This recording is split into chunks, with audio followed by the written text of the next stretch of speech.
Всем привет! Сегодня я покажу, как сделал вот такой сабборд.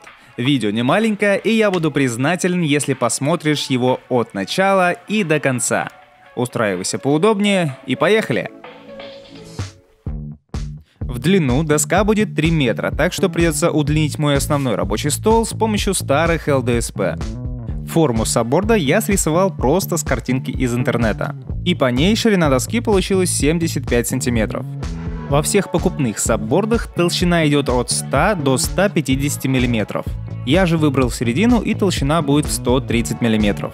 Сделать такую толщину нам поможет экструдированный полистирол, 2 ряда из которых будет по 50 мм и один 30 мм.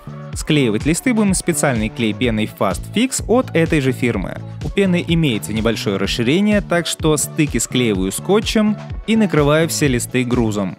Разбрасываться клеем так, как я, не стоит, потому как на всю лодку у меня его хватило ровно впритык, а стоит он без малого 500 рублей.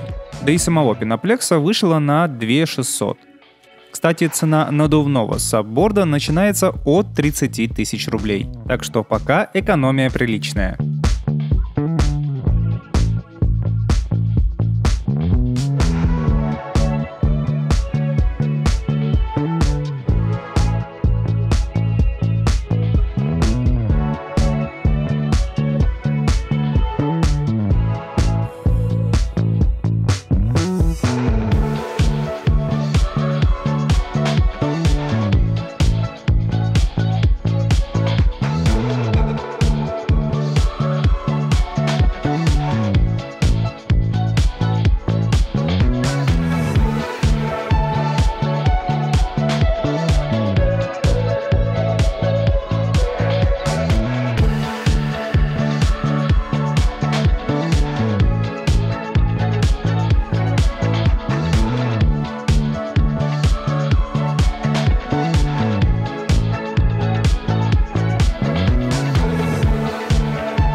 На упаковке написано, что клею достаточно 3 минут, я же на деле оставлял его минут на 15. После я зачистил выступившую пену лезвием для канцелярского ножа. Отрезав выступающую ступеньку на одной из сторон, я приступил к разметке. Отмечаем с обеих сторон по 75 см, с одной стороны закручиваем саморез, привязываем на него веревку, натираем мелом и отбиваем четкую ровную линию. Я не стал мастерить никакие накаливающиеся струны, воспользовался обычным ножом или канцелярским. После пришло время к переносу формы доски на пеноплекс. Можно было это, конечно, сделать вручную, но раз уж у меня есть ЧПУ, почему бы им не воспользоваться? У меня остался небольшой кусок плотного мебельного картона, на нем я и сделал трафарет из 3 частей. Оставалось отбить линию ровно посередине пеноплекса, выложить по этой линии трафарет, обвести его и вырезать ножом.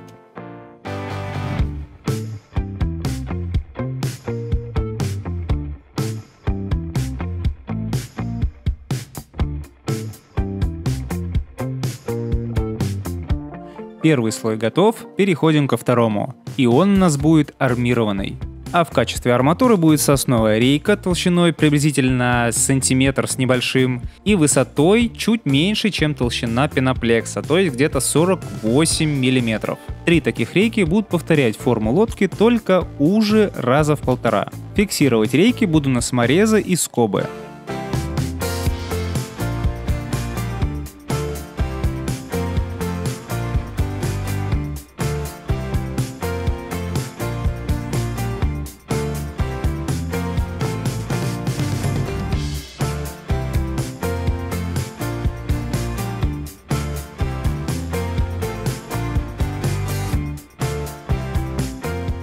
Наношу клей под каркас, выравниваю его строго по линии и прижимаю минут на 10. После высыхания нарезаю 50-мм пеноплекс, стараясь повторить форму каркаса. Приклеиваю пеноплекс как снаружи, так и внутри каркаса, стараясь заполнить все полости. А обычной пеной забиваю оставшиеся щели.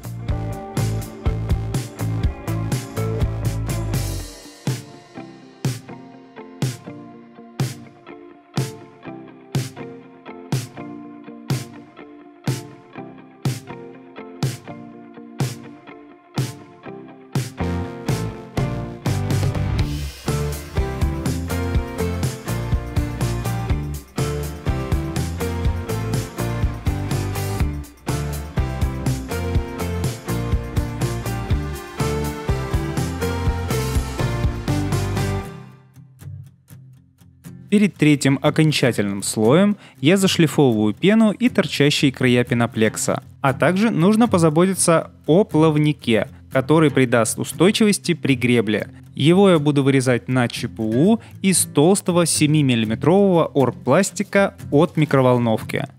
И крепить его буду прямо к каркасу через фанерную вставку. К плавнику я прикрутил 2 брусочка, через них и буду закручивать. Центральная рейка каркаса выставлялась по линии, так что плавник выравниваю по ней. После уже можно приклеивать последний слой пеноплекса.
Отрезаем лишний пеноплекс.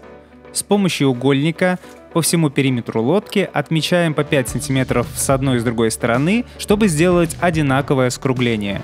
Сначала грубо отрезаем ножом, а после выводим все 40-й наждачкой. Чтобы нос не зарывался в воду, я делаю его тоньше и немного вздернутым наверх. Вышкуривал все на глаз и на ощупь.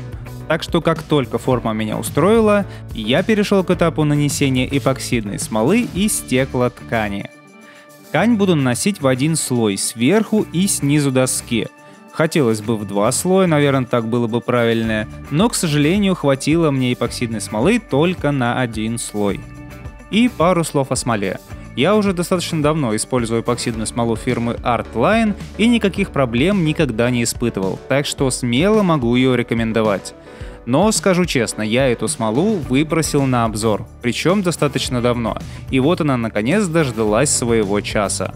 Также для моего канала сделали 5% скидку по промокоду ЦЕХ, и если ваш цех также нуждается в смоле, или вы делаете первые шаги в своем хобби, то переходите по ссылке в описании, заказывайте смолу, и тем самым вы очень и очень сильно поддержите меня и мой канал. Я же тем временем уже разравниваю ткань и слежу за тем, чтобы она полностью пропиталась смолой. На второй день, когда смола высохла, я отрезаю все лишнее и провожу ту же процедуру на второй стороне.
И еще через день я замешал последние 200 грамм смолы, заколеровал их в белый цвет, добавил зачем-то синего, не спрашивайте зачем, не знаю, и раскатал все валиком по дну лодки.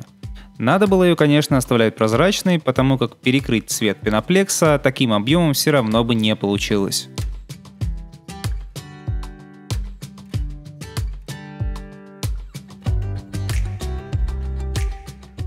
Как только смола полностью высохла, нанес небольшой рисунок остатками аэрозольной краски. И вроде как все готово и можно спускаться на воду, но вот без весла далеко не уплывешь. Нарезаю буковые и березовые бруски, склеиваю и перехожу к ручной обработке.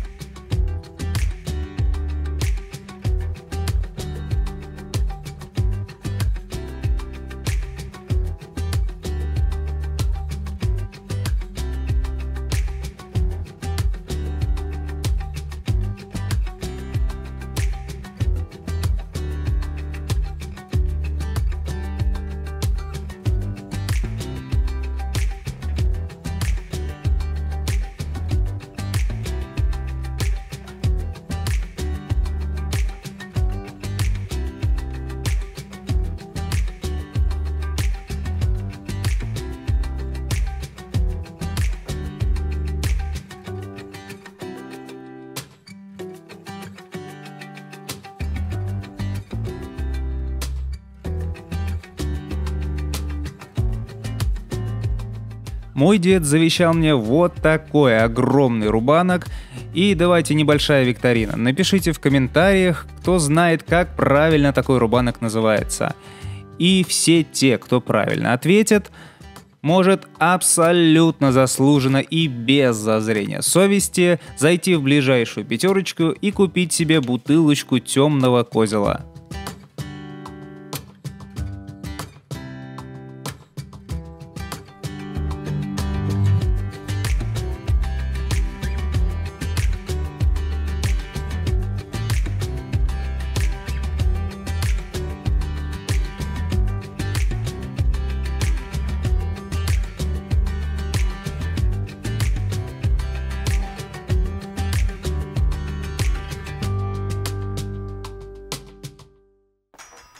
Надеюсь, вы досмотрели до этого момента, потому как осталось самое волнительное – это время теста. Ближайшее от нас озеро примерно в 500 метрах. И донести доску в одного на веревке было совсем не тяжело. Я попробовал кататься как сидя, тут в принципе и ребенок справится, так и стоя. Это, конечно, нужно потренироваться, но тоже клево. Ну и для положения сидя нужно будет доделать двойное весло, с ним будет куда удобнее и быстрее. По моему лицу, я думаю, вы сможете понять, насколько мне все понравилось и насколько лодка классная. Ну а на этом все. Если видео вам понравилось, то ставьте лайк, делитесь этим видео в соцсетях, подписывайтесь на канал и увидимся в следующем ролике. Пока!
Всем пока!